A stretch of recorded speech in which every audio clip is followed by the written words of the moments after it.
Asante sana. Thank you, Governor. My brother, Governor of Siaya. Bas.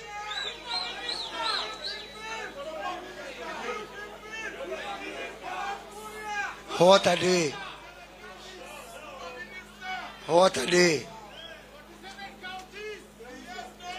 Governor James Orengo, Your Excellency, my brother, the only youth leader of Siaya County, Dr. Oburu Oginga, viongozi wote, county executives, Jodhuro Untie, Jodhuro Mall,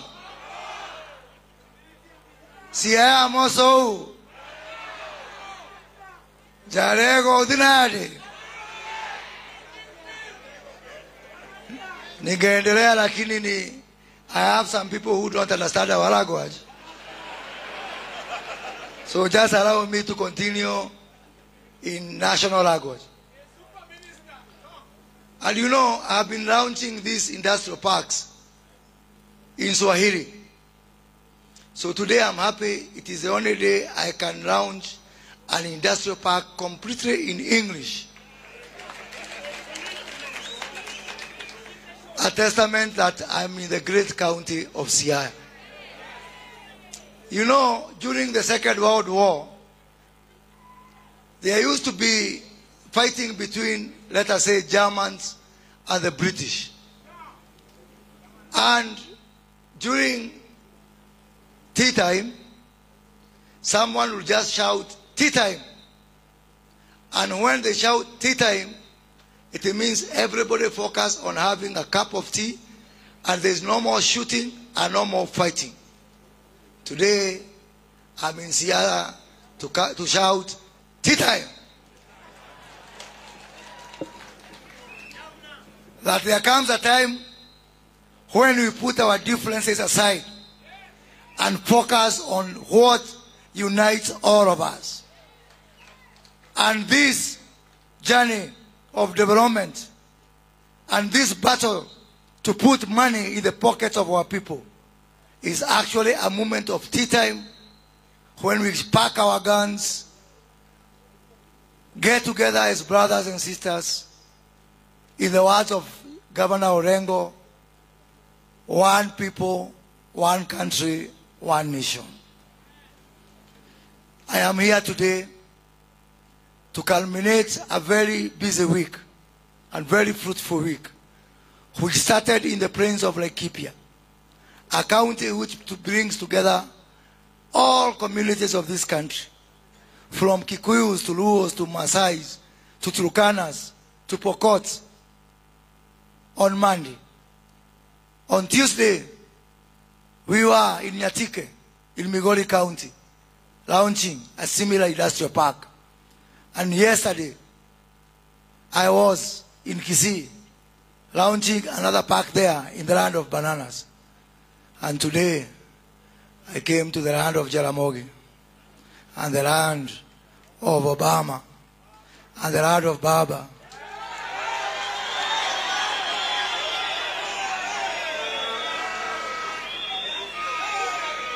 And the land of the great James Orengo, to say that indeed development has no boundaries and we are all one people.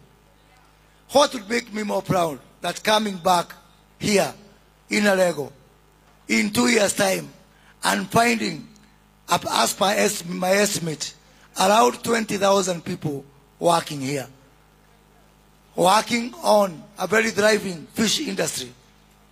Where today I am not coming with new fish. It is the same fish that is found in this treasure of yours called the lake. But I am here today to ensure that you reap maximum benefit from your fish. The same fish that you have. Once we do value addition, once you do processing of your fish, once you sell your fish directly from Alego, as that young girl has said, from Siaya to the world, it will make my heart melt with love. How happy will I be if today I'm wearing clothes which are not benefiting the people of this country? But when we work together on the cotton industry here in Siaya, and within 2 years, we come back and say, we are now wearing clothes made in Siaya, not just by tailors of Siaya, but Siaya farmers toiling in their farms and helping us to clothe ourselves. For indeed, it's a shame that 60 years after independence, we continue to import clothes when we can actually make our own cotton. The same for all the other products. I have seen a lot of activities on sunflower and other edible oils. This year, Kenya will import crude palm oil worth 150 billion Kenya shillings. That money will benefit people of Malaysia, people of Indonesia, people of other countries. That money will create jobs in Indonesia and Malaysia. It is my humble contention that these jobs are required here in Kenya more than anywhere else. If we continue importing shoes, when we can, I've seen here some efforts to have some leather coming from fish as a byproduct of fish. And as I said on Monday in Laikipia, I look forward to next year where I'll ban all imports of shoes so that the people of Siaya and the people of this region can be able to convert fish into leather, into shoes, into bags for our ladies, into belts, so that we can also put money in our pockets. This program is a shared program. Kenya shillings 250 million from national government, Kenya shillings 250 million from the county government of Siaya. And I want to thank my brother Governor Orengo and the county assembly, especially the county assembly, for supporting the governor's program. I must say the governor has been, I must say, the most enthusiastic governor on this program. Although it's a program for the entire country, he has always been bothering me. And yesterday he had to come to Kisumu to ensure that I am there, and he gave instruction to the airport that they should close the airport for me until I launch this industrial park. I want to thank you, Governor, for that cooperation, because really it makes my work easier when we have a governor who is progressive, a governor who wants to do the best for our people, and the governor who knows that one day, after we leave this world, we are going to be remembered by our actions. Governor, I want to tell you for what you are doing today. These people of Siaya, I am very sure they will vote for you again.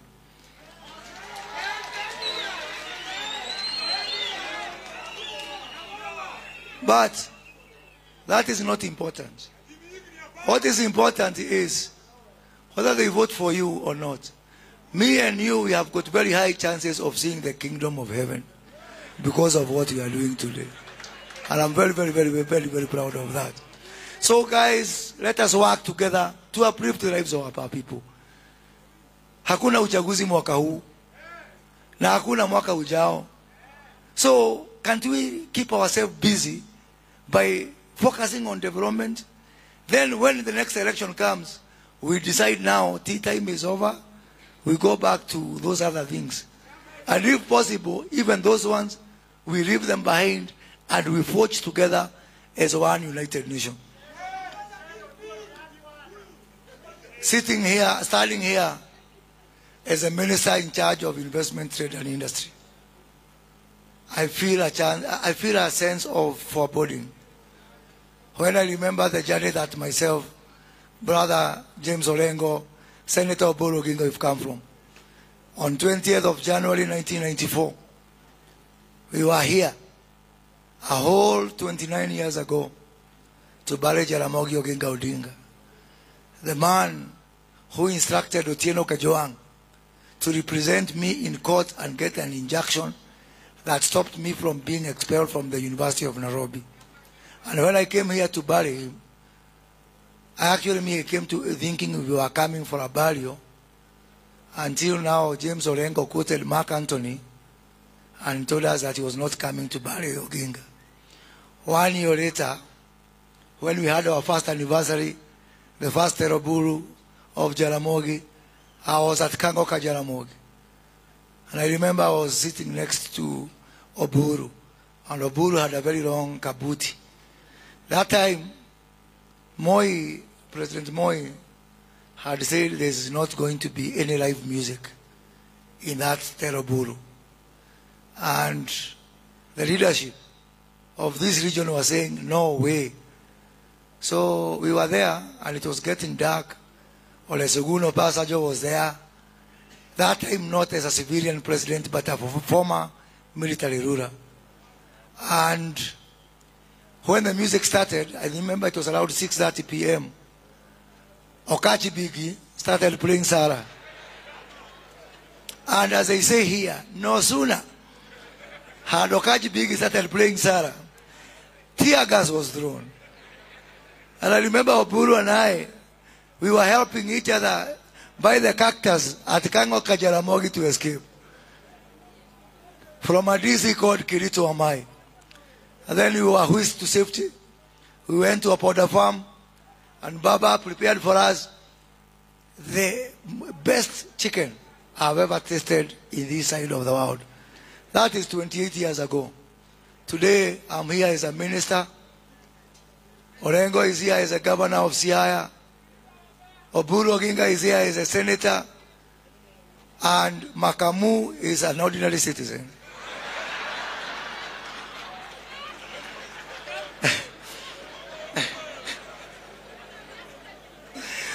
Ndugu yangu Makamu, I told him, go back to Siaya. You are spending too much time in Kisumu. Sasa ona sasa. But he's a good friend of mine, and he calls himself my ambassador at large in Siaya and Kisumu counties.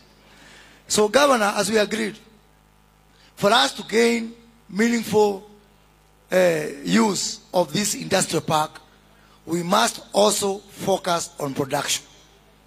And at the heart of this issue of production, we need to ensure that we give these people the means for them to work for themselves. We've talked for many weeks now about the issue of cotton seedlings. I sent my PS for industry, Dr. Juma Mukwana, here. He worked with you. And now, today, this morning, I had a discussion with our Ministry of Agriculture.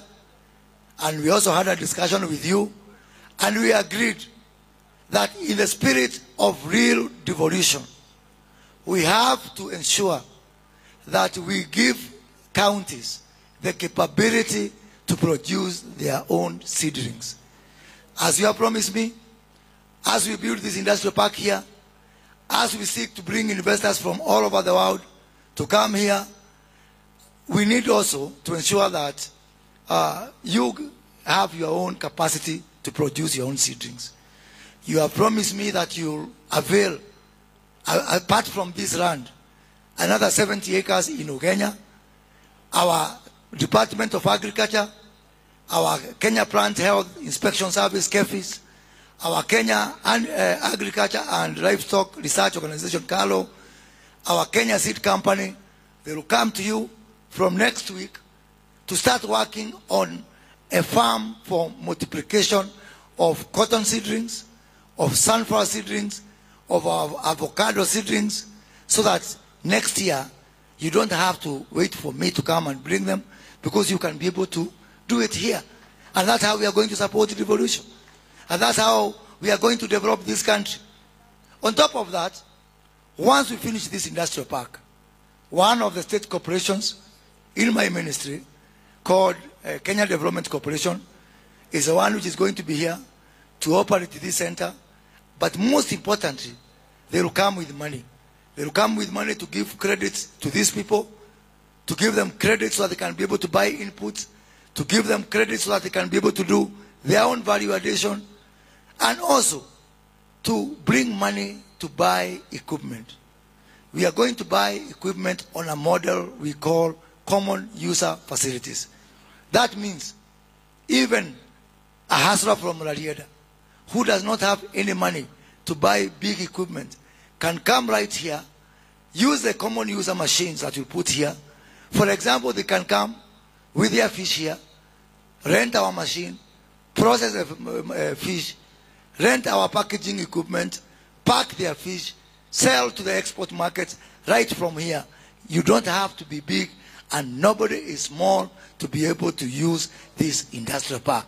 We want to grow together. You know, I say, if all the 47 regions of this country are able to pull together, kwetu